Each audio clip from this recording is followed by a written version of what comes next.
is up, hotties? Welcome back to another episode of Stay Hot. I'm Blaiden Kirk, joined as always by my two favorite co-hosts of all time, Matthew Spinauer and Theo Ash, here to recap Week 9 of the NFL season with Theo and I both hitting on our locks. Matt, you got to watch your Panthers get a win.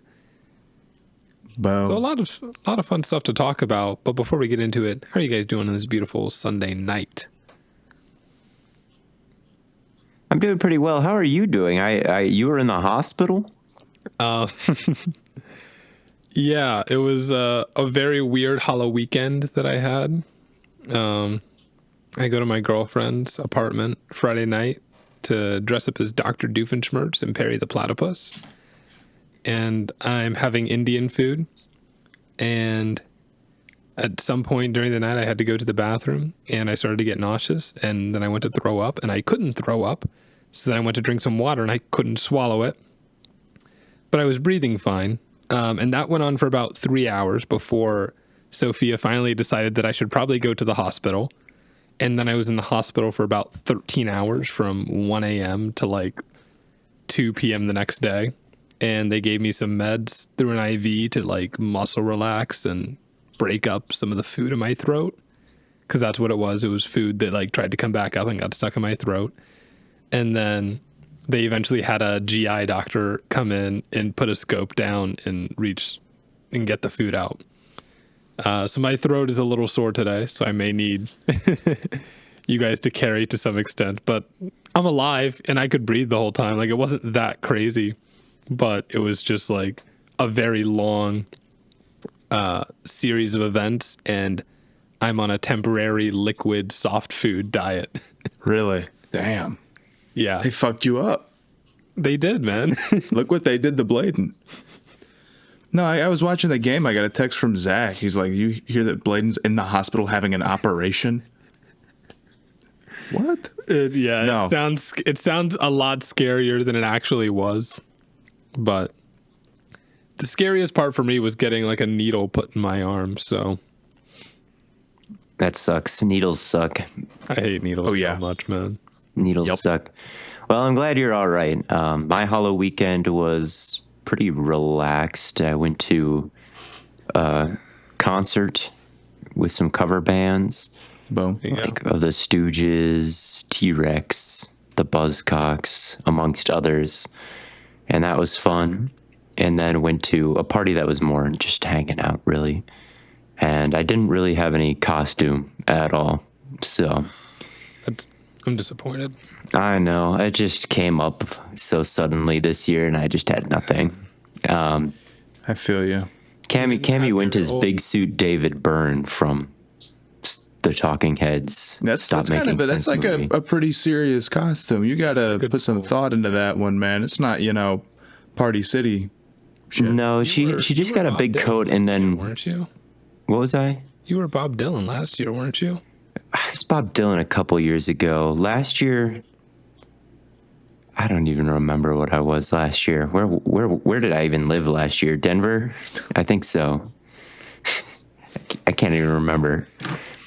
Really? But yeah, it was a good weekend. It was pretty fun, but nothing too crazy happened. I didn't end up in the hospital, so I'm thankful for that, and I'm glad you're all right. You were drinking an absolutely massive tea, by the way. Just an insanely huge tea. Yes, I love tea. Look, I know hate. What kind of tea is it? It's black tea. It's in a Patriots mug too. Why is that? Oh, just because Drake May's Cammy's family is from Boston or I from see. Foxborough. I see.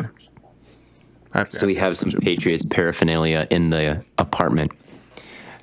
I have to transition this to talking about football while also talking about how I'm doing. I have to victory lap my 32-person fantasy league win over Team Spawn Hour. Game man over. I have a player. Jalen McMillan could have Jalen 50. McMillan's not scoring 60, man. Okay, well, I'm willing to call it now. I'm calling You're willing this to bet race. your life on it, Theo? I am willing to bet my life that I'm winning this game. Unless Jalen McMillan has a 7-touchdown performance, I should be okay. congrats on your big win, Bretta. I'm without my best player though, so nobody cares. Plus, I'm changing the rules and I'm auto-winning me because I'm commish. So, plus the Packers suck, by the way, and the Panthers got a W. So I'm on cloud 9 regardless, man. Can we run back the tape of I should have challenged you on your Saints lock. Remember, let's run back the tape to last week when you wanted to challenge my Bears pick or my Cardinals pick against the Bears. And then I said, we really should be locking the Panthers. But neither of us did either. I didn't do it and you didn't do it. And I said Chuba Hubbard is going to rip your heart out here. And that's exactly what happened. I'm sure Matt's real upset about Chuba Hubbard. And then you said Derek Carr is going to play. I'm good. You can run back the tape. You didn't challenge it. We're not giving you. We're not giving you we'll give you the fantasy game. I won't change the rules to somehow benefit me. You cooked. Did you guys see the Michael Thomas tweets calling Derek Carr ass? I did see those, and he might be right, I fear. He might be right. I mean, Derek Carr, in the big year of 2024, still has some of the most abysmal, like, nervous footwork that you will ever see in your life. And it's very strange that he has gotten this far while being a pocket passer with legitimately horrible footwork, like horrible. Did you watch this Panthers Saints game today, Matt, or were you locked into I watched. the other games? I won't lie. I missed probably like the first quarter, and then I was like, all right, let me turn it on, and then I was like, okay, they're actually they got a shot. I mean, he's getting everybody killed out there, and not to be the guy who's bringing up the same shit every time. He's got $50 million guaranteed after this year left. I did not know that, actually. Yes, it's still like they're not like cutting him after this season, man. Well, they could, I guess, and they could do like post June 1st and split it up, but I don't know. They're $80 million over the cap next year, and they just lost to the 2024 Panthers. They're last in the division now. The Panthers are third. Are they really? Yeah. That is 2 and awesome, 7. man. I didn't know that. Yeah, you're not in the basement anymore. Let's go, dude. It was a good game. It was a good game from the it was an okay game, I won't lie. The Saints really suck. They're really bad.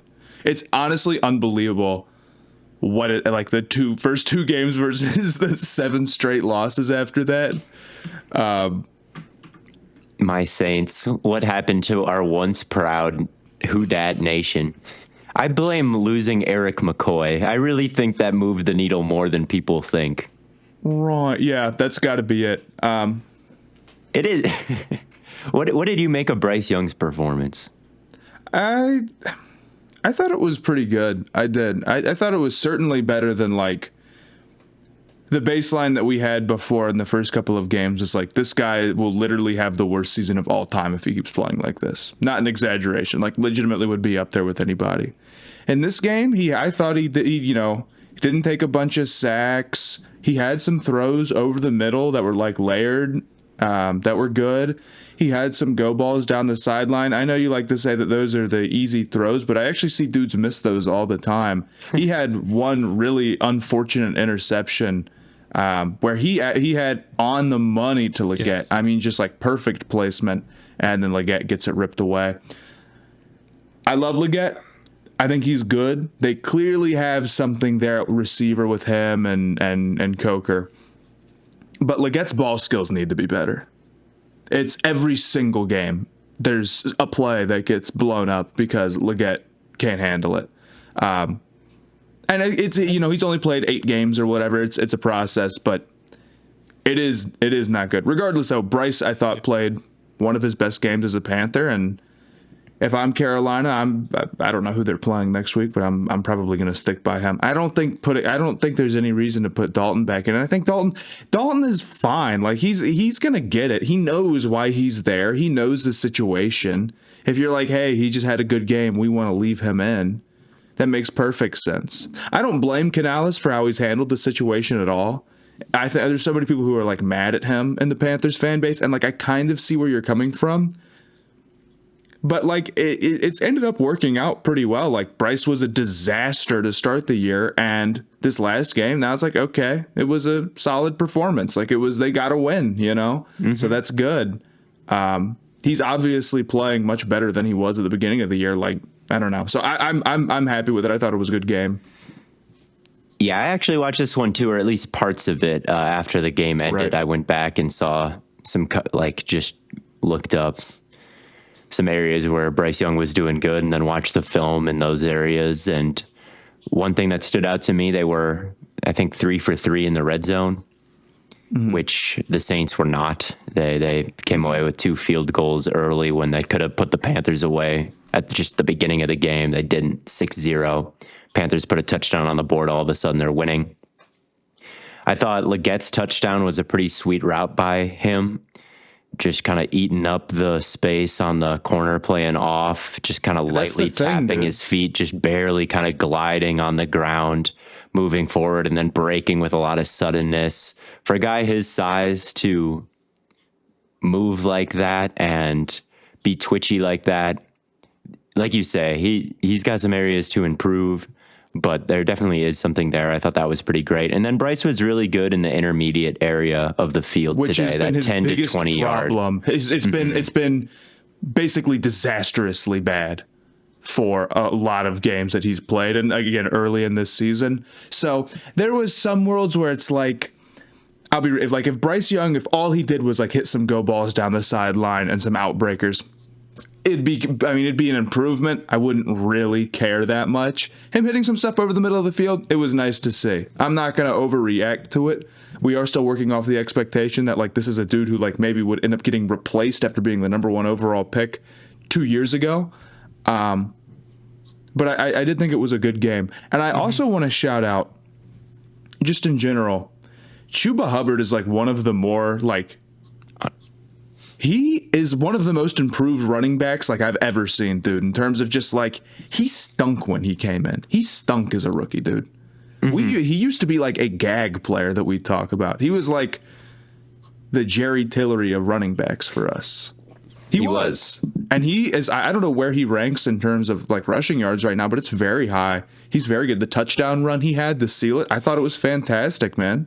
Yeah, it was a great run. His contact balance his last year in college was terrible, and the year before that it was great. So I think he suffered some injuries then. And it was unbelievably bad his rookie year. It was the worst in the entire NFL. I'm certain of it. No, it definitely was. So that's kind of why we were writing him off early. But as the years have gone on, he's gotten stronger. I think he's a really good downhill runner these days. Yes. And yeah, like just getting north and south when the time calls for it. You're right that his touchdown run was sick. He kind of sidestepped some people behind the line of scrimmage. That initial front side gap was kind of taken away, and then he just kind of moved laterally. And he didn't bounce it all the way outside. He just moved to the backside, I think A or B gap, I can't remember, and then burned some angles from Tyrann Mathieu and stuff. Now, the Saints' run defense is the worst in the league recently. I expect Dennis Allen to be fired this week, I kind of think, after this loss to This the is Panthers. loss number 7 to the team that was the worst in the NFL. Worse run defense than the Dallas Cowboys? Recently, yes. I mean, recently, yes. And I just don't know what excuse he has on that side of the ball. I feel bad for their offense. Olave's been in and out of the lineup. Shaheed has been injured. Like, there was a point when they had 2 starters that they thought they would have on their entire offense in some of their losses a few weeks ago.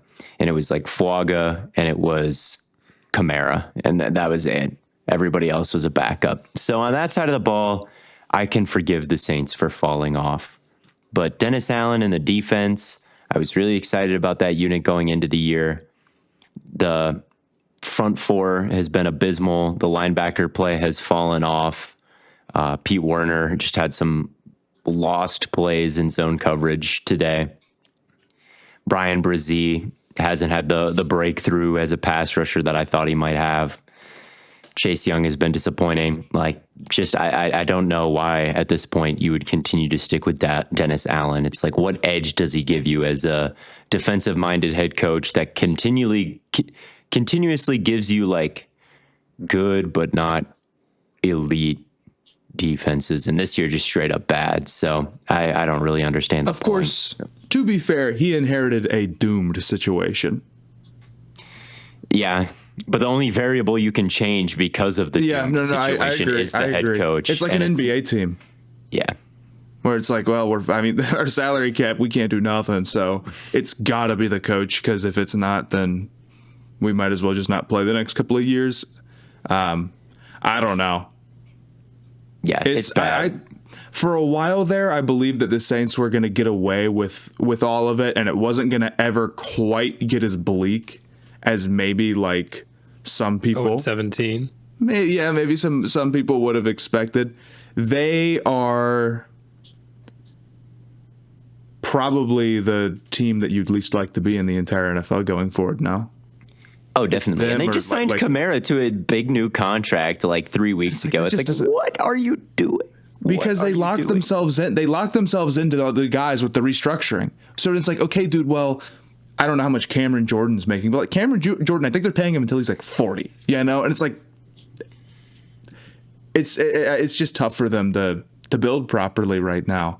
And it's such a problem that it's not even like they necessarily can be like, well, we're going to rip the Band-Aid off.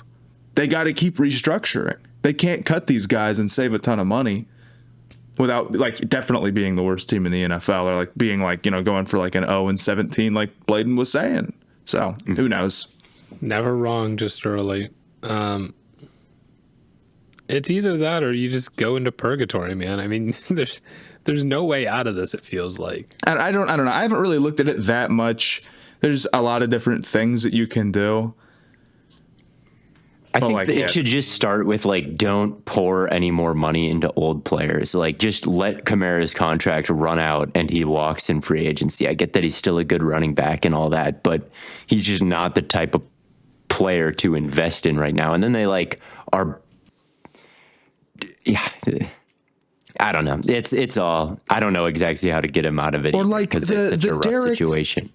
The Derek Carr contract, he got cut and they gave him like big time money. I thought the whole idea was like, oh, well, we aren't actually going to be paying him for that long, which is always a hilarious thing to say the day that you sign somebody. But like now we're sitting here and he's got $50 million of dead cap if he's cut in 2025. So like, what happened to that? Why did they give a quarterback who got cut that much money? Yeah, he's making more than Cousins, I think. Maybe I'm totally off on that. But like, I think he's scheduled for like $51 million next year. It's like that's right around Cousins' money. And Cousins was good in his last year with the Vikings. Mm-hmm. Anyway, we could go on about this forever. It was a good win for the Panthers. It was nice to see. Right after I made my video talking about how they could have like the worst defense ever. They still could. And like the worst point differential ever, which they still could. Hey everyone, this episode is brought to you by Manscaped, the global leader in men's grooming and lifestyle products. Now, I don't know about you, but there's nothing like that fresh shave feeling, right? I remember once nicking myself with a cheap razor. Let's just say it was memorable for all the wrong reasons, but since switching to Manscaped, my grooming game has leveled up big time. No more worries about nicks, cuts, or irritation. And Manscaped is back with something game-changing. We're introducing the Chairman Pro, the electric foil shaver that brings the barbershop shave right to your home. Whether you're looking for that ultra-smooth finish or keeping a sharp 5 o'clock shadow, the Chairman Pro has you covered. So what makes it stand out? First off, it's versatile. It comes with 2 interchangeable skin-safe blade heads. If you're going for a close shave, you've got the skin-safe 4-blade foil. If you want that polished stubble, switch to the stubble trimmer. Plus, both heads use skin-safe technology, meaning way less irritation and razor burn. A standout feature, Flex Adjust technology, which lets the blades pivot to match the contours of your face. No more awkward angles, even around the neck. And for those final touches, it has a precision lock feature to give you an even tighter shave. Oh, and did I mention it's waterproof?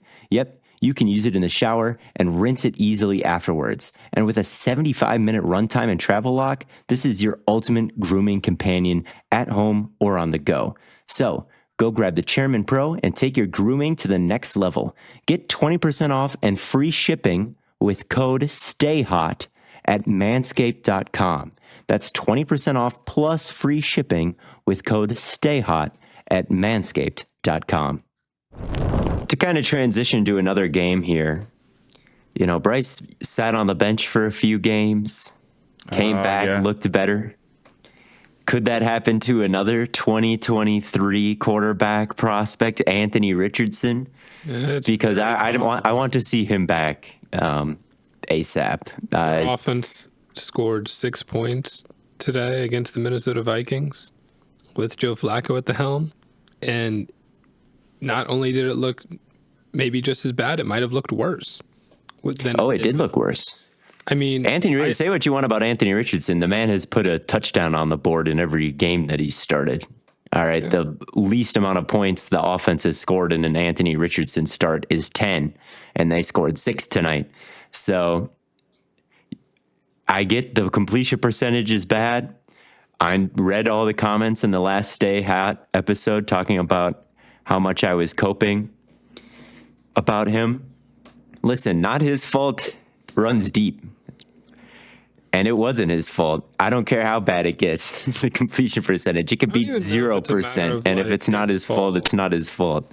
And I don't know if it's a matter of his fault versus not his fault with Richardson. It's just like, if the offense is going to be bad, at least let my young project quarterback be out there, you know?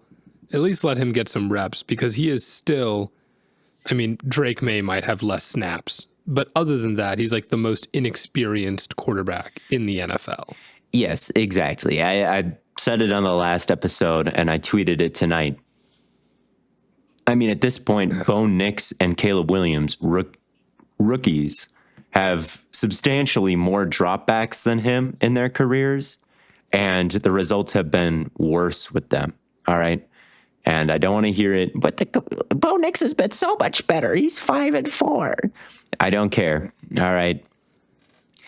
He has been worse than Anthony Richardson. He has shown just as little, or at least they've been the same. All right. There is just as much reason as to abandon the Bo Nix experiment as there is the Anthony Richardson experiment. There's just as much reason to abandon the Caleb Williams experiment after the loss today. All right. Bigger sample size, worse results.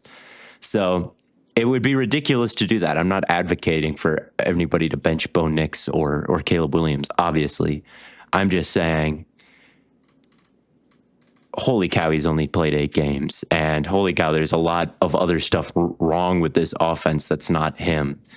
So I get it that he tapped out again. It's more to the story than just the performance. There were some signs that he was overwhelmed. And I do think the mental reset could end up helping him in the end, and having this week off could end up being a decent thing. But I want to see him back next week. I think if this is like a Panthers Dalton thing, where it's like Dalton is in for a few weeks, obviously Dalton got a bit banged up, and that's why Bryce made his return. But I think it should be a similar effect here for the Colts. Just see if he comes.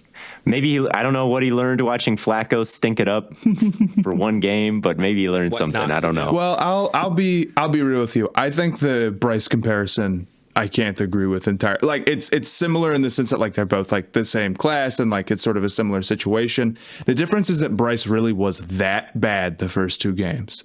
Richardson has been much better than Bryce. Even the completion percentage might tell you otherwise. Although, honestly, I don't know what Bryce's completion percentage was those first couple of games even. He can't be great.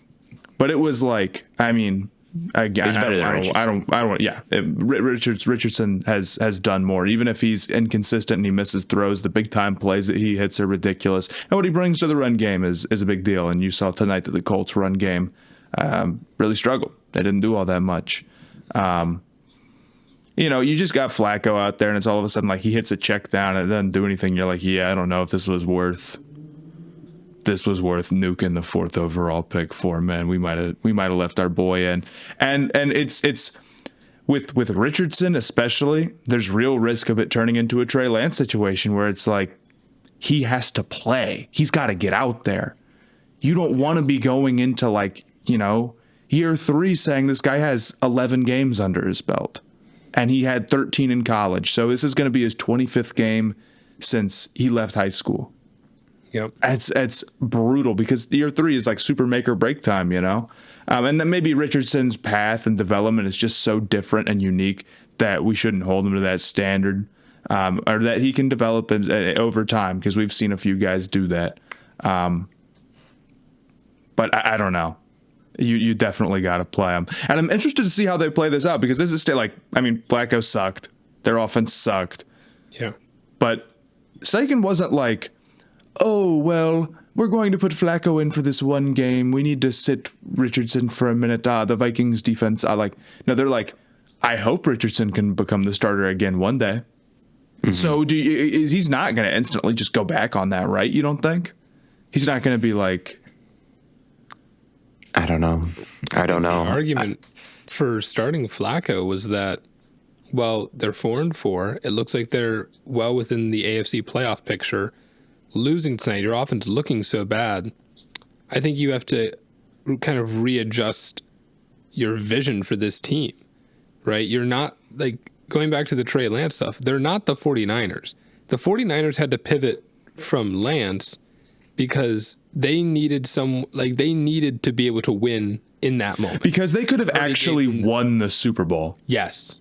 That's the difference with the 49ers. It's even though it didn't end up working out, clearly their point was made. They were a play away, right? In overtime against the dynasty. Yes. The Colts are first off, they're not even going to make the playoffs with Flacco. But even if they did, to do what? To be the 7 seed and get mauled by 40? I don't know if they get mauled. This isn't college football, but you know what I'm saying. They might get mauled by 40 by the Ravens, Yeah. Yeah, very true. It's very possible. Yeah. So we agree. We agree. As far as the Vikings go,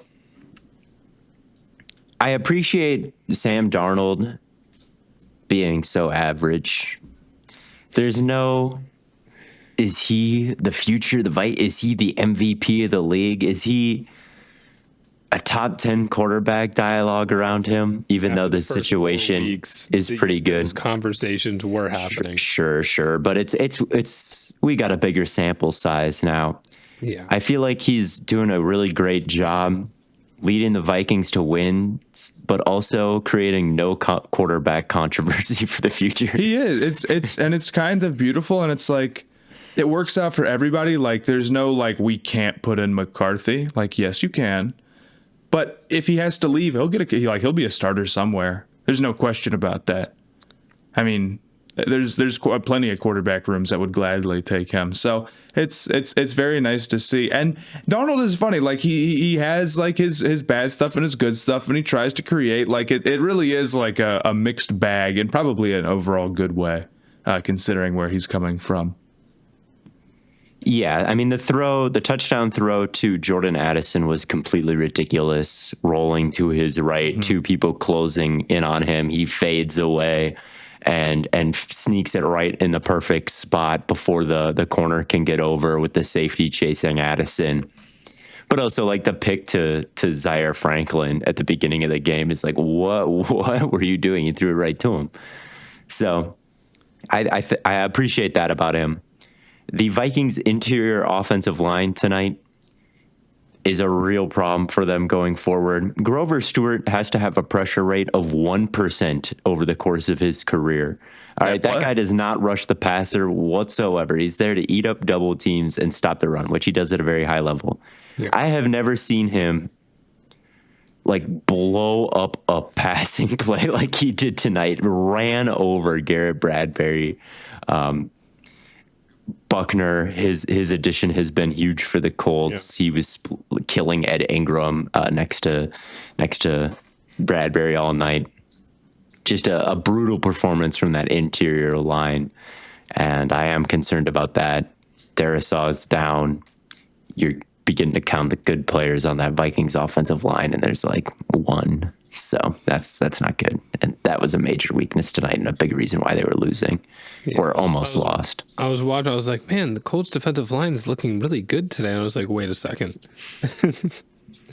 I mean, it's good for them that they have that. I actually think that Gus Bradley has done kind of a decent job this season. Like when you look at the Colts secondary and some of the injuries that they've had up front, like this defense could be Panthers level bad, and it's not. Yeah, it's not as good as I thought it would be in the preseason, but given the circumstance, I think it's better than I would expect it to be at this point. Yeah, it's been very average, but you'll take that. You'll take that with all the injuries that they've suffered. I do think that he deserves a little bit of credit for his game plans, and he hasn't just been 100% all cover 3 today, I think, or this year, I think. Mm-hmm. Let's see if I can find the coverage menu for him real quick. The numbers. It is. Mm-hmm. Need some like Jeopardy music. What is it? All right, it's still mostly cover 3. He's at 48.4% cover 3, which ranks 3rd in the league behind the Steelers and Panthers there. Can I ask where the Browns rank in man coverage rates this year? Yes, you can. The Browns rank 3rd in man coverage behind the Patriots and behind the Lions. That's very interesting. Thank you.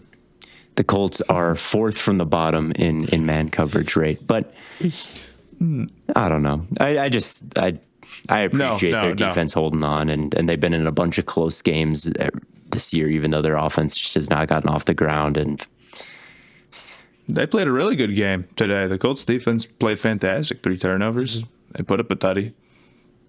By all means, they should have won that one in terms of just like how the defense played. Defensive EPA per play, 0.02, which is almost 0, which means they're pretty much dead average, the Colts defense this year.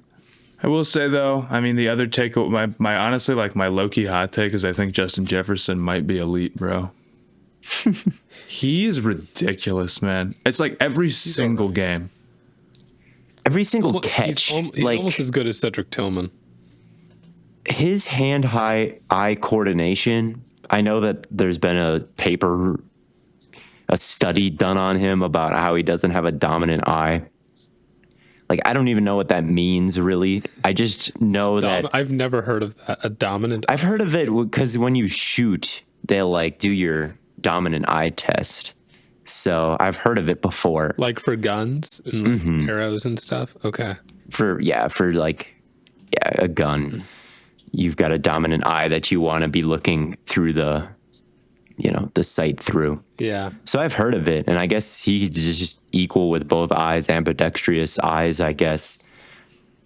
And like the go ball he had tonight where the ball just kind of is underthrown and it's contested with him in the corner and his ability to like rip it away there.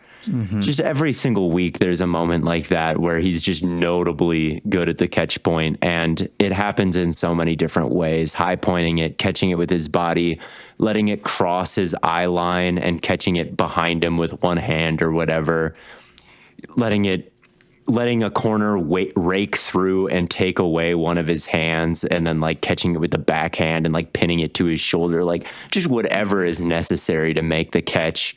He just does it perfectly every time. He's got the Red Dead Redemption like dead eye on where he presses He's both. It's not like right. It's like, you does the perfect thing. Yeah. You think of guys who are like great at that type of stuff. Or it's like, okay, just like at the cat point, like Calvin Johnson, right? Cause he's a beast and he's 6'5". That's not really what Justin Jefferson is. He's just great at it. He's just fantastic. Like like you said, he just always does the right thing, and it's crazy to watch. Yeah, and like more than half the time, I feel like it's a body catch. It's like using his chest as a backboard and shielding the ball from defenders that way. It breaks the laws of receivers. I feel like some of the stuff he does. It's sometimes. like I don't know. I'm trying to think of like a way to compare it to something that isn't an exaggeration. It's like almost like Steph Curry shooting-esque level of like just that's such an insane superpower to have, you know, or something like that. It really is. So Yeah. he is sick, and he's always it's always so fun to watch that too. It's just great. How does he do it? How does he do it? But that's about all I have to say about this Sunday night game. I was researching some other stuff, so I wasn't watching it too crazy closely. I think you have to be a little diagnose all of Steichen's offensive issues. Concerned about the Vikings, like if the Colts' offense wasn't like a complete disaster, they probably would have lost this. Okay, well, who is good right now? Right, Here's there's my like thing. five good teams, if that. There's the Lions, there's the Ravens, there's the Chiefs, and then there's who? Hold up, I'm going to go to standings. We're not leaving somebody off. I mean, there's the Texans, there's the Packers, Bills. there's the Bills. Buffalo. You could I'll have the give you Bills Buffalo. up there. I'd say, I mean, if we're not to just stare down record, but Commanders are sitting at 7-2. I'm ready to call them good. Their defense still scares me to the Their point where I'm defense is- like, they're about in the same tier as the Viking. But yeah, they are good, and their offense is pretty unbelievable. Today, I wasn't watching them very closely. I like tuned in towards the end because the Giants were making it close, and they were showing some of the stats over the course of the game, and the Giants didn't have a sack, and they had 4 pressures, and and the Giants led the league in sacks going into this game, and it's just unbelievable their protection plans that they have week in and week out to give Daniels just oodles of time on every single drop back. And how good he's been taking advantage of that. But beyond Daniels, like I just cannot get over the pockets that Kingsbury has manufactured week in and week out with his max protects, or, the chip help, or, just the caliber of the offensive lineman. It's kind of a no-name unit up front, but they just get it done week in and week out. So I appreciate that about them, but I didn't watch the game really, so I just saw that stat at the end. Comments will appreciate the Commanders' love because we don't give them a ton.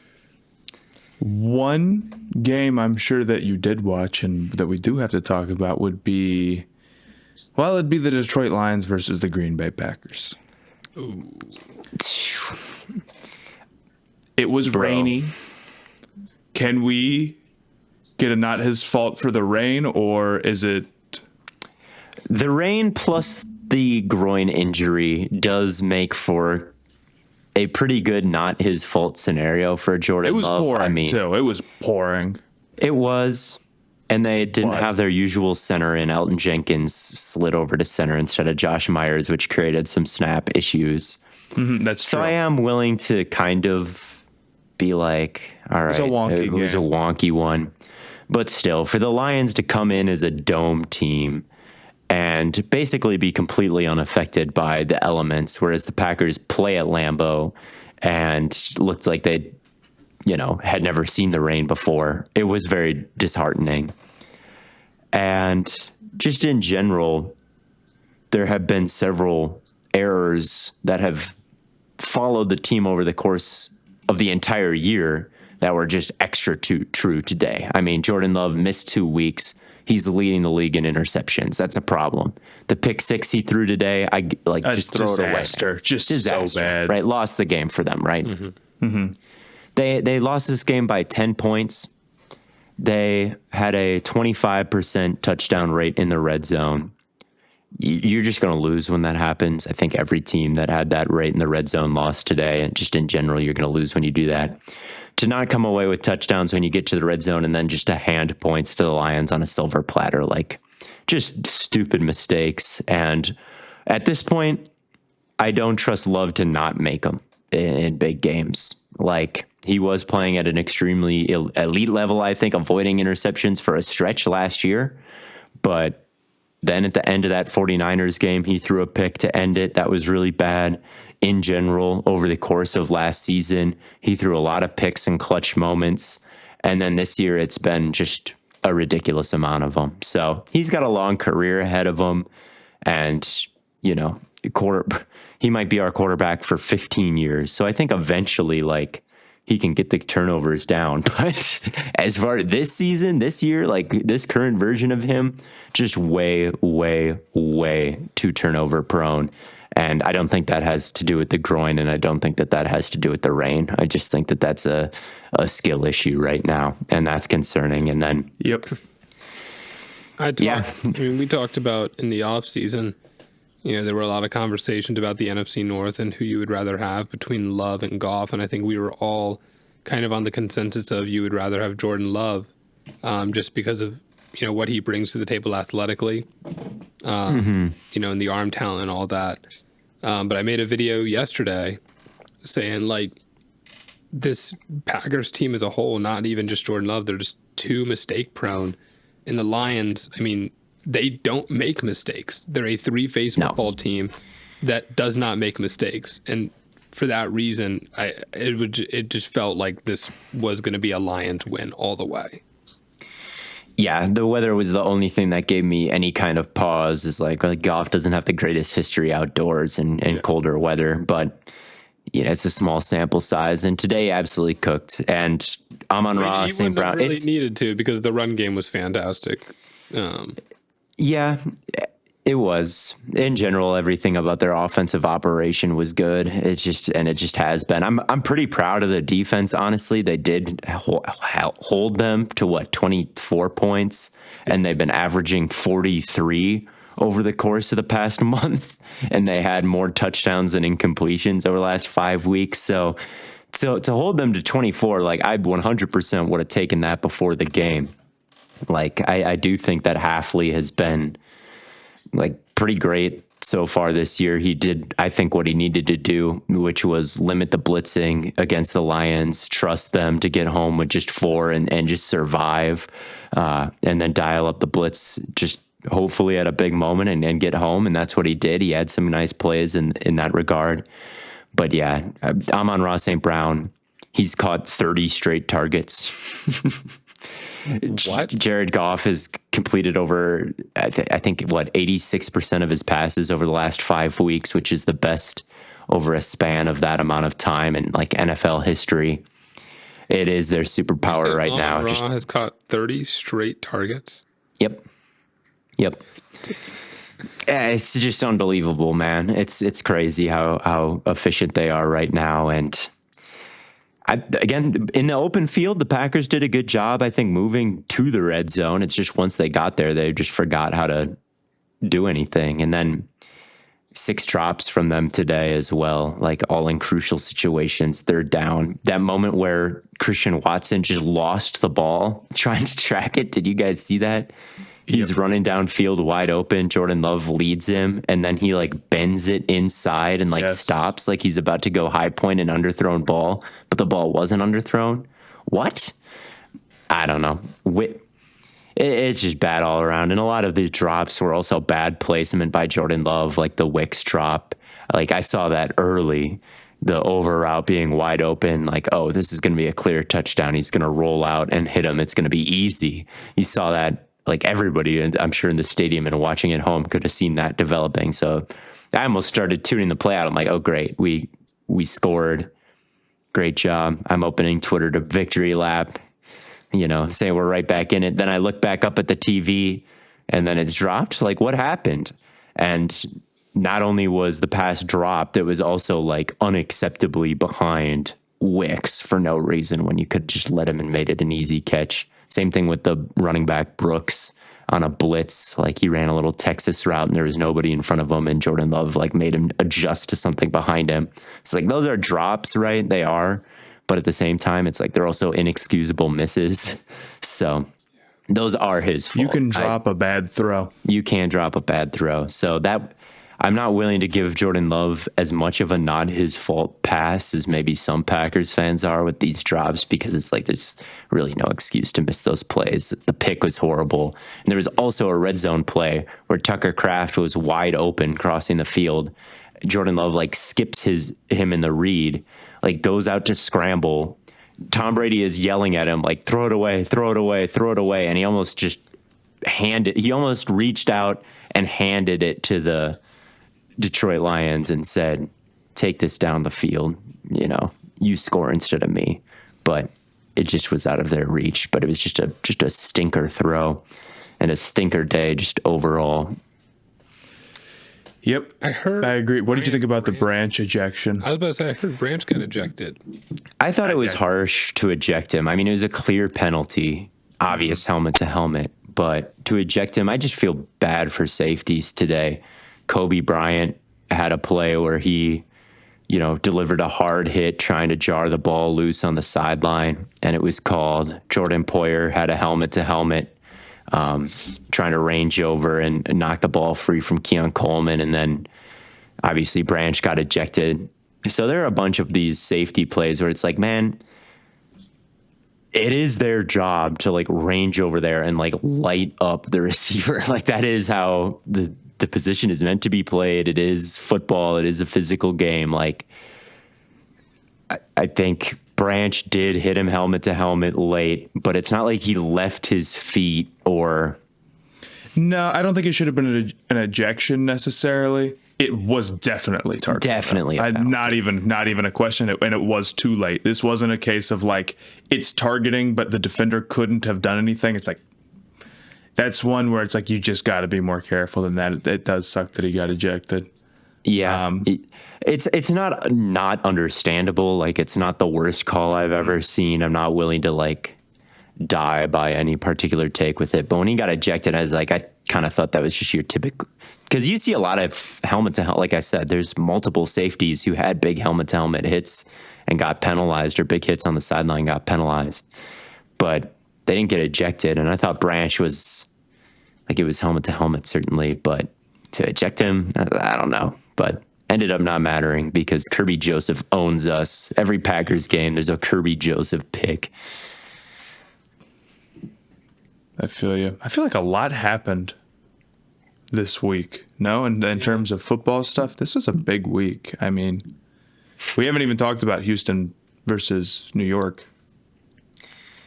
Yeah, we can talk about that one. The other one I want to get to is Bills Dolphins. Bills Dolphins Well, too. before we do that, can we pivot to the Ohio State game for just 1 second in honor of our sponsor Wendy's for our Sauciest college football moment of the week? Matt, I didn't know we had that segment. I didn't know either, but we'll get to the NFL games right after. I do have stuff to say about that, and that's perfect because I have a take that I want to get off of my chest that I had no other possible segue into, so this works out great. Okay. First off, it was a good win for Ohio State. They looked atrocious versus Nebraska. To bounce back and go on the road at a tough environment and win and have a bad start and turn it around, that's fantastic. That's a mentally tough thing to do, which is something that you want to see from OSU. Mm-hmm. Their run game was much better. And that I thought was going to be the thing that sunk them, is that without Simmons, their run game was just like, not even 2 yards a carry. That looked really, really good. Judkins is just a beast, man. He's a fantastic player. And Chip Kelly deserves a lot of credit. He was in his bag this game. They were getting him on misdirection stuff. And the touchdown that Howard threw when he set his feet and turned back, that one was sick. That being said, this game doesn't make me feel like Ohio State is necessarily free of all the concerns that I have of them. Will Howard played terribly in this game. It's one thing to fumble out the back of the end zone. Bad play, but it happens. His interception was really bad, and the touchdown he missed to Carnell Tate was even worse, I think. Just unacceptable for that to be incomplete. On top of that, I don't know. I'm just worried about Howard. Any given game, I think he can be good enough to beat anybody on a talented Ohio State team. that I feel strongly about, right? And he has his good moments, especially when he's like allowed to use his legs more. And there's times where he gets under pressure and he makes a good play. And I'm like, McCord would not have done that. But when you need to like go on a run in the playoffs, you don't need like any given game. You need consistency. And I don't know if Howard is going to be consistent enough for them to go win 4 straight. Not impossible, but I'm worried about it. That's especially true because their tackle situation, I guess, is just fucked. Like, they don't even, like, care. Donovan Jackson is just not a tackle, right? They don't have the depth at tackle to actually put a tackle out there, so it's going to be Donovan Jackson. And it's like, he's trying his best. Truly not his fault. Drop the graphic right now. But, like, their game plan was like Abdul Carter, who's a first-round pick edge. He was just letting Jackson go one-on-one all day. And, like, he lost a lot because he wasn't quick enough to get outside. Like, no chip help, no tight end, no running back, no nothing. That's something that they could fix and do better with. But the fact that they didn't immediately do that is concerning, even though they did end up winning this game. And then their defensive line didn't get as much pressure as it should. And I that eventually is going to cost them as well. Penn State, like, it's a tough game, of course, but at the same time, like, the offense they were running, like, just like their receivers can't hang with Ohio State's awesome secondary at all. So it just turned it into like a bizarro, weird game, and that's why they put up 6 points. Granted, they still almost ended up winning, at the end. I mean, we're at least tying it back up. Although that final run pass, or like it was bleak. This brings me to the take that I want to give off of my chest, though. I don't know if how much you guys watched this game. I watched the second half. Part of being in the hospital was that I couldn't get this game. Tough, dude. Damn, yeah. So Penn State's pulling out like all types of nonsense. They're like lining up like an offensive lineman out wide and then motioning him in. They're doing like not on a 2-point conversion, but they're doing the like, we're lining up all of our offensive linemen on the outside with the running back over there and like seeing how you play the numbers like people do for 2-point conversions. They're just doing that in the middle of a drive. They're like, what? You know how their tight end's great? They just started snapping the ball directly to him. They're like, screw it, And some of that stuff was like, all right, I know you're limited. I get it. But I think my least favorite strategy or package that teams deploy in college football, when a team has a backup QB who is like the option quarterback, and then they get in the red zone and they put in the option quarterback and then they run the option, that is the worst shit of all time. I don't know if it ever works. Because you're like, you might as well just snap it to a running back. Everybody knows exactly what you're doing. It's totally bizarre. And it's so common. So many teams do it. And they've been doing what I'm it saying? For a long time, too. Forever. I think TCU used to have like the 2-quarterback system. Wisconsin had a 2-quarterback system for a while. OSU was doing it last year with Devin Brown. They'd put in Devin Brown and be like, we're running the, you might as well just tell them. At least that way you could get off some like Paul Pierce, like, here's the move I'm going to hit. And then maybe you hit it. And it's like tough like that. No, I'm with you. I hate it. Your quarterback in the big 2024 should have enough mobility to run the option. Like, your starter should have that. And if he doesn't, why practice the option? I don't know. I agree that it's a waste of resources. It tips your hands. 2 quarterbacks, you have none. Yeah, I just don't think any serious team should be trying it. I mean, maybe Steichen should have tonight, though. I like that. But so I feel better about Ohio State. It's still positive. I don't want to be too negative, but it didn't ease some of my concerns is all. Plus, it is Penn State, and you know how Penn State is. 0-11 for James Franklin in big games, I believe. Is that true? Mm-hmm. It's like his like top 5 or top 10 record. I think it's like 1-13 or something. It's really bad. So only he is worse at it than Ryan Day. And Penn State's a talented team, but like they can't run a real offense. and they were ranked number 3 going into this game. They basically could not run like a modern offense against Ohio State. Granted, Ohio State's secondary, when Denzel Burke is on his shit, is like unbelievably good. But still, it's To not be bizarre. able to run a modern offense against a team that struggles rushing the passer is very funny. Well, so much. I mean, how many times? I guess you had pass rushes nowhere. Can't contain it all. Aller up the middle for 5 yards. That's half the reason why this game was close, man. It's ridiculous how many times that happened.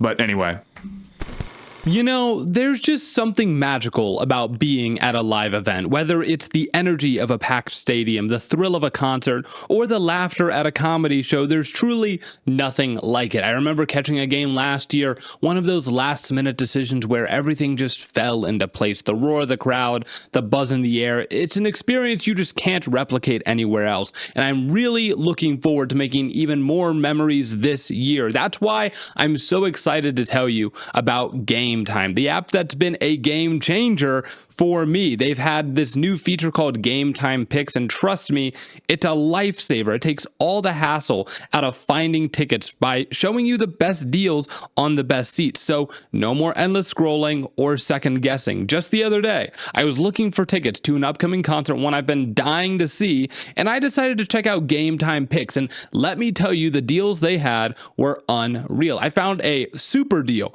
that was just too good to pass up, and within minutes, I had my seats locked in. The app even let me preview the view from my seats before I bought them, so I knew exactly what to expect. But what really impressed me was with how easy the whole process was. The app is super intuitive, and with features like all-in pricing, there were no surprise fees at checkout. What you see is what you get. Plus, with their lowest price guarantee, I knew I was getting the best possible deal. And if anything happened, like the event got canceled, they got you covered with their flexible customer service policy. So if you're anything like me and you want to take the guesswork out of buying tickets, you've got to check out Game Time. So download the Game Time app, create an account, and use the code BLAIDENK for $20 off your first purchase. That's, of course, BLAIDENK for $20 off. Download Game Time today. Last minute tickets, lowest price guaranteed. I've got some breaking NFL news. really, Yeah. The Raiders fired Luke Getsy, their quarterback coach and their offensive line coach. So, Wow. do least you they have don't any think reaction Ritter's the to this problem. information? Ritter, quarterback coach gets Ritter. fired after 2 Ritter quarters, bro. Ritter is the coach killer, is our takeaway. It's tough. I'm just happy to see. I was happy to see Ritter out there. I don't know what my takeaway from that is. I mean, Would you rather have Wendy I feel Saucy like- Nugs or Desmond Ritter? Dude, I just feel like, how often do you see a mid-season firing like that, where it's like the quarterback coach is getting fired? No, yeah, am I they dumb? gut the staff and not the head coach. Like, I fear that Antonio Pierce just does not have the juice. I'm afraid the clock decisions have been atrocious this year. Obviously, he brought in a terrible staff. I mean, he brought in Luke Getsy to be his OC after the 2023 Bears happened, and then he lasted 9 weeks, and then he's fired. So is he a staff builder? No. Is he a game manager? No. Is he a scheme guy? No. Is he like a master motivator? Clearly not. We thought he was, but He's just that. this is the most embodies clear. the Raiders, man. He does, but this is just the clear, like, don't hire the interim case that I've ever seen. Antonio Pierce comes in, gives them a little bit of juice, moving on from like McDaniel. The vibes are better, but that does not mean you want to commit to him as your long-term answer as a head coach. Although I get that Mark Davis is kind of maybe a broke owner, and Antonio Pierce will do it for less, I guess. But that's not a good reason to hire anybody. So it just is I don't know. just a very forgettable era of Raiders football right now. One that I think will be lost to history, I'm afraid. I don't know if I think the coaching is the biggest problem. I mean, their quarterback room is one of the worst I've ever seen. Was Aiden O'Connell. What? Facts. No, I don't disagree. Their quarterback room, like firing the quarterback coach, it's like, I mean, you gave him Aiden O'Connell and Gardner Minshew. No disrespect. Like This is definitely a Band-Aid on a bullet wound. I mean, like Firing these certainly, like no, like there's not a soul that believes like, yeah, it's the coaching. That's why our quarterback situation is bad, you know. And here's the thing: I thought that they were correct to commit. They were correct to commit to like, we're not going to have the quarterback this year. Sorry, it's just like not in the cards. Like we can't just pretend there's a solution out there and take like Rattler as quarterback 7 at pick 13 or whatever. So I don't know, but to turn around and then be like, you know, a mid-season firing like this, I don't know. It's not. Getsy's not a good play call. Like he's not a good play caller, so it's fine. Like the design of this offense and just the moments in the plays where it's just like, where was this supposed to go? Like, who is supposed to be blocked here? Like, why is this designed the way that it is? Like, I'm fine with getting rid of him, but again, it's like this is not gonna fix the Raiders. Do you wonder if the AFC being as close as it is made them feel like, oh well, maybe we have a chance if we can just like move some things around? You know, I don't know, because I thought that them not getting a quarterback was like their big, like, we actually kind of know move, where it's like, we know this is going to be a process. But maybe they just thought like, we're going to do it with Gardner Minshew or Aiden O'Connell. Like, I guess that was their thought process. Like, it's I don't think there's very many teams that went into this season saying we're just not going to be like, we're just not going to be a playoff team. Like, we know that's not going to happen. Right. Like, I don't know. You have to wonder they came in thinking like there's a chance. I mean, you lose 5 straight. It's fair to be like, we'll make some harsh moves, but I guess I don't really care.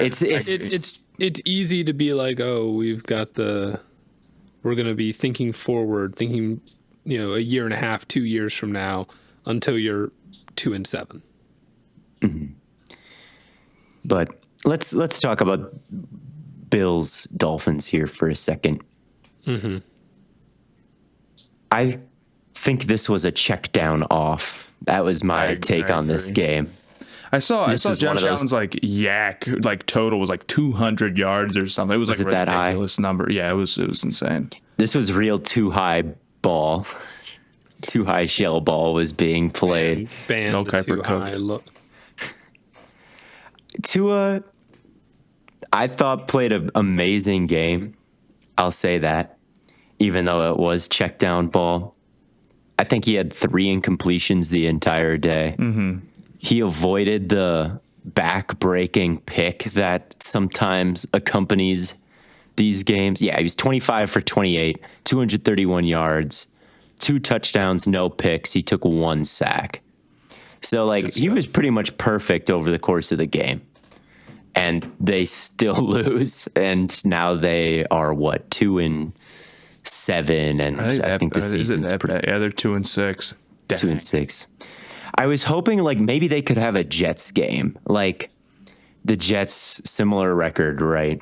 Similar situation where they have this talent, they have this receiver duo that's been underwhelming, but you know the AFC's so weak that you can always turn it on and make a run.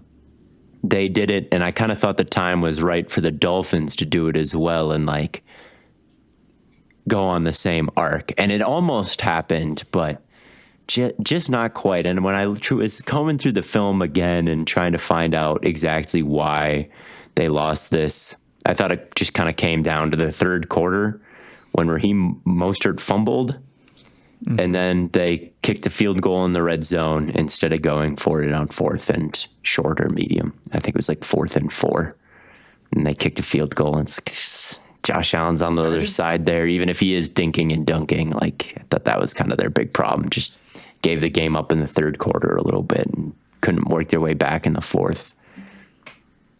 I didn't realize their fumble problem was quite as bad as it is. What was the stat that they were saying during the broadcast when that happened? They've had like 7 fumbles in the last like 3 games or something ridiculous. Maybe I'm totally. I don't know, but Raheem Mostert's ball security on that play was actually unbelievable how bad it was. I thought he was preparing to throw a pass at a point in that run because he's like gets the ball and there's like kind of this wall of bodies in front of him. And then he like moves the ball to one hand and is like kind of easing up. I'm like, oh, is he about to throw? He then puts his foot in the ground and gets upfield. And he actually picked up a good amount of yardage, but he never like changed the ball security. It's like, what are you doing? There's a sea of bodies around you. Like it was never in the open field. And then he got blindsided by, I think it was Khair Alam and fumbled. And it's like, that was the most predictable fumble I have ever seen. Like that was so rough. And they didn't even lose the turnover battle because Keon Coleman alligator armed the ball. He had his one hand on top of the other like a sandwich and then just brought his hands down too late. So it went right through his hands, hit him in the chest, bounced up in the air, and then Ramsey made an elite play on the ball from there. And so it's not even like I could say, well, the Dolphins turned the ball over and the Bills didn't, and that's why they lost. I don't know. It is just a weird game. It just came down to who had the ball last, and then Tyler Bass hit a 61-yard game winner after like doinking all the extra points. It's like, whatever. I guess that's how it goes sometimes. But Miami's rolling on 3 straight 1-score losses. I guess they could have their Jets game next week because maybe turn the season around. 3-6. Yeah, I see what you're saying, but it's like it's just such a brutal hole to dig yourself in. Because I mean, yeah, you have 6 losses. So it's like, you know, how many more can you afford? Like 2 for the rest of the year? It's a big ask. Their schedule is not that bad. It's like mildly favorable. They get Rams, Raiders, Patriots as their next 3. You know, if you were really about it, you could. The Rams are tough. You could go 3-0 during that though. Like if you were really about it. But it sucks that they feel like they need to because they couldn't get one on like the Colts or the Bills or like, you know, this or like the Cardinals or whatever. Like they couldn't quite get any of those games. And you know what?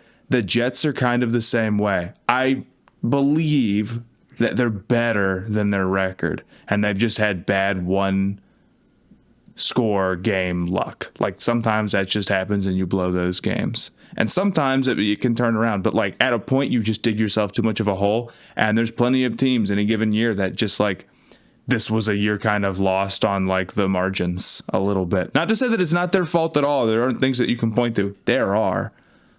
But at the same time, like 61-yarder for game on us, all right. I trust the Bengals to turn the season around and go run the table mode, I think, more than the Jets. The Bengals. I don't know. The Bengals defense is very ass, though. Maybe the Jets could be the more complete team going forward. The Dolphins are sitting with a 4% chance to make the playoffs right now. The Jets are sitting with a 28% chance to make the playoffs, even though they're kind of in similar situations. That one, the Jets being 3-6 and the Dolphins being 2-6, it is a big difference. So, yeah, they absolutely needed this one. Tua played an amazing, one of the best games of his career, I think, and just to still lose, just crazy. Do we want to talk about Houston versus New York real quick? We haven't hit that one yet. Yeah, let's do it. I don't have a ton to say about it other than the fact that Houston's offensive line is easily like disaster level bad. Oh, yeah. And like they're talented enough to be a 1A contender. You know what I mean? Like they've got that level of guys. They've got the horses, a wide receiver. Stroud hasn't been at his absolute peak for a little while, but I mean the situation that he's working in right now is like, yeah, it's getting worse and worse. It's really bad. It's like, okay, it's like we went into the year being like Stroud's situation is awesome, but then in reality, like, okay, his offensive line is playing as bad as anybody else's, and then his great receivers like are gone. So it's not like that at all anymore. It sucks now. But I just think like you cannot have one unit be this detrimental, like this bad, like the offensive line is. And then that leads to them, you know, how much of it is Slowick just wanting to do it anyway, and how much of it is you know, just the situation whenever Stroud drops back. But it's a lot of running on like second and long. It feels like I don't know where they rank. They rank first. I'll tell you that. I know that they rank first in running and second and long, and they Really higher than the Patriots. Oh yeah, definitely. Let's see if I can find it real quick. Rush. It's play type rush down. We'll just do a passing down is what we'll do. Works. So this is third and long as well, second and long. Mm-hmm. And let's see how many on third and long a lot. Let's see how many rushing attempts they have. Designed rushes on passing downs. Okay, the Steelers are number one. Arthur Smith is number one at 66. 66%? 66 times. Oh, I was about to say, I was like, that can't possibly be true. Okay. But he has run it 66 times on passing downs. The Texans are second, though, with 58. And how about this? The EPA per play for the Steelers in these situations, 0.05. So about, you know, pretty much a wash. Like, it's not helping them score points, but it's also not hurting them too severely. They're successful enough on these plays where you can kind of almost justify it. The Texans, negative 0.24 EPA per rush in these situations. So when they do run it on second and long, it's like a disaster. It's like throwing the entire drive, you know, off the rails when they do it. Whereas the first place team Steelers and the third place team Packers are like more neutral. And then the fourth place team, the Arizona Cardinals, doing it. It's great when they run on second and long. Like, that's an amazing play for them apparently this year. Fifth place, it's the Lions, right? So Slowick is standing out like a sore thumb in terms of like he's doing it. Like he's got the Lions run game or the Packers run game, and he just has the worst offensive line in the league, and they're getting shredded on these plays. So that's the problem with Slowick right now. Is Patriots on that list? The Patriots are at 38 runs, which is not very high, but I'm also thinking like they're not sustaining drives long enough to even hand it off as much as the Texans are, maybe, because I do know. Yeah, because the Patriots will run it on 1st and 10. But that's a rush down. 1st and 10 is a rush down, okay. technically. So that's like it's perfectly fine to rush on 1st and 10 compared to 2nd and 9. Running team, maybe ever. Yeah, I'm sure if we looked at 1st and 10 rushes, I'm not going to bore everybody with dead time as I look all this up, but I'm sure that they've run it on 1st and 10 a lot for not a lot of yards. But at any rate, yeah, that's not good for the Texans. And I get sick of Slowick's trick plays as well. I feel like he leans on them more than other coordinators. And in this game, too, it's like second and... You got to pull out the phrase here. You don't know. You got to pull it out, man. He's there you go. He's too cute. The Wildcat to Mixon or whatever, like second and goal, just like put it in Stroud's hands. I know that he's getting killed behind that offensive line, but still, it's your best play. No defense has ever been like, oh no, the Wildcat. And yeah, maybe like outside of like Derrick Henry, I feel like Derrick Henry, I can think of some good plays, but no one else. Like, you know, just as like a trick play, not as like, well, we kind of want to sneak it here, and we have Derrick Henry or Lamar, like probably work better with Derrick, so we'll do like that. Doesn't count. You know what I mean? Like in the middle of the drive, it's Wildcat time. Come on. Can I look at the EPA per play on average of Wildcat? I can. Yes. Okay, we're at minus 0.03. So, honestly, not that bad, I guess. Yeah. Still not good. No, it's worse than average. It's a below. That's worse than your typical non-Wildcat play. So I don't like the Wildcat, and I don't like Slowick doing all the enough with the trick plays, Slowick. But yeah, it's bad for them right now. It is not all Stroud's fault, but the offensive line is just so terrible. And then for the Jets, I mean, what else is there to say outside of they're the most inconsistent unit in recent history? I mean, from the first half to the second half, they looked like a completely different team. Yep. Garrett Wilson and Devontae Adams looked like the greatest receiving core to touch a football field in its illustrious history. In the second half, like where was that in the first half? Like why can't Garrett Wilson make fantastic plays all the time? It's not for no reason. I mean, honestly, like first off, I do have to say, because I'm sitting in the Buckeye hat, Garrett Wilson to GOAT. We've known this. He is. We were excited. That catch he had was awesome. I'm so glad his shin got down. And I'd also like to bring up, like Garrett Wilson is too good for Rodgers not to throw to him. Even Rodgers is still throwing to Garrett Wilson. It doesn't matter if Devontae Adams is on the team. Garrett Wilson is better than that. He also has an insane 94 targets right now. Like he's gonna end up like dang near at 1. He might lead the league right now. So I disagree with that narrative. I don't think it's really true. And certainly tonight was a good example of it not being. But the idea about like the Jets, particularly their passing game, but just in general, the Jets being inconsistent, like it's not like that wasn't telegraphed to us or that there was, no signs that was going to happen. Your quarterback, who basically never played with the team before, was in Egypt for mandatory minicamp, dude. Like for what? And it's like, well, that's the type of thing where it's like you never can really bake that type of stuff into your prediction. You never really can be like, oh, I think the Jets are going to lose more games because Rodgers was off and wherever.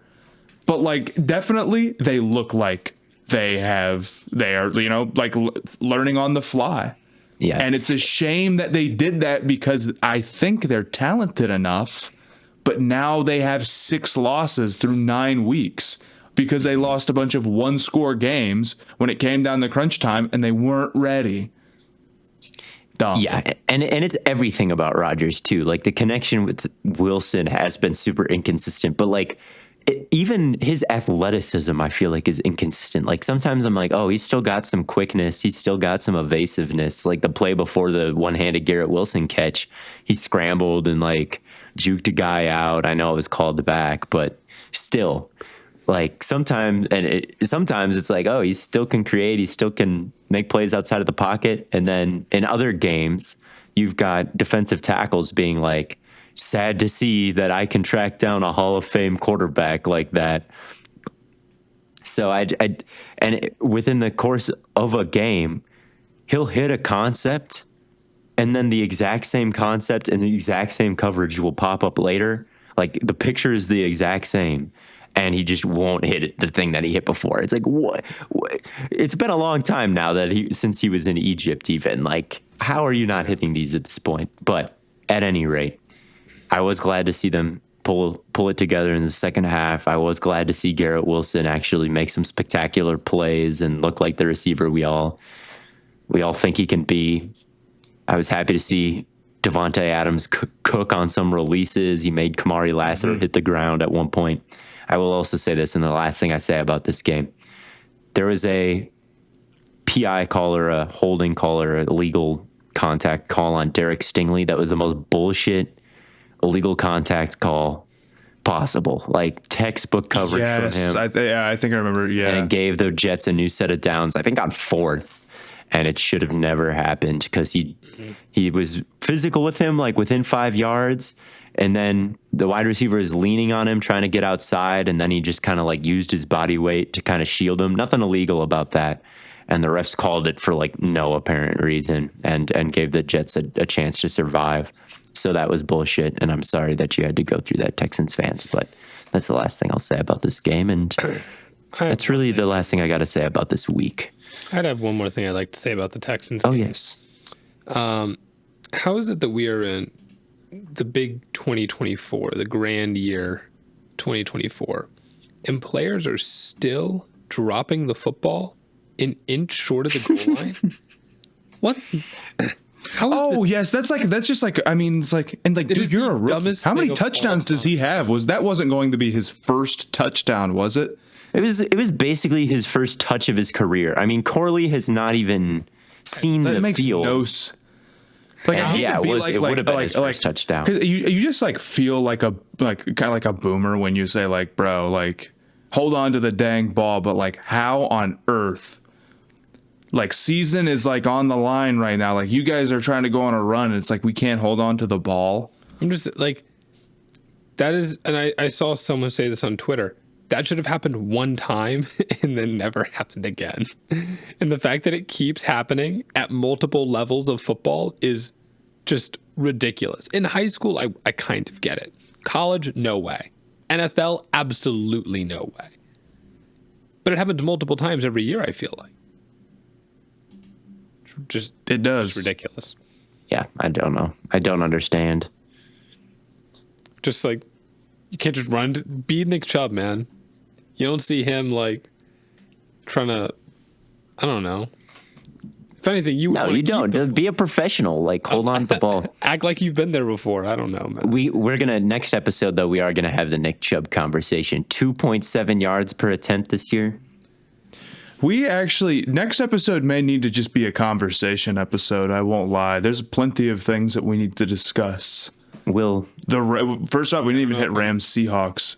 That's right. We need to have a Rams discussion. We need to have a Falcons discussion. Yeah, we do. Falcons fans are upset at us because we haven't talked about them in a hot minute. And I here's the thing. I meant to say something about this last week. We will talk about the Falcons next week. Next episode. Yes. Yes, we will. Yeah, I don't know if I'm ready to have the Browns talk, man. That team. We have to have more Herbert conversations, but I'll say this about the Browns. This is why I asked what their man coverage rate was. Because the two big touchdowns they gave up, they were in zone. And it was very shocking to me because the Browns defensive line was absolutely cooking. I'm like, why are we in zone right now? I mean, there was one where it was cover 2 and Juan Thornhill like came down when he was supposed to stay over top. And then the other was in cover 3 and Denzel Ward thought they were in cover 2. And I'm like, dude, like, we should just be in man. Like, we're notoriously one of the most man-heavy teams in football. Our pass rush is playing out of this world. I mean, we sacked Herbert a bunch. And we're in zone. I mean, the defense played well outside of those, but like that killed us. I don't know. That was so crazy to me that we were in zone those plays, but also those players just shouldn't make those mistakes in zone. But no, they shouldn't. That's all I'll say. Herbert probably moved him with his eyes, though. Oh, yeah, that's probably true. Yeah, MVP, right? Yeah, Probably moved him with his aura. Go. Yeah. But, hey, I think that'll do it for another episode of Stay Hot. We will talk about some of these other teams. Like Matt said, we'll have our conversations episode here shortly. I'm going to go to bed, rest up my throat a little bit, and probably eat some cream of wheat for breakfast. But until then, thank you all so much for tuning in to Week 9 recap. And as always, we will catch you on the flippity flop.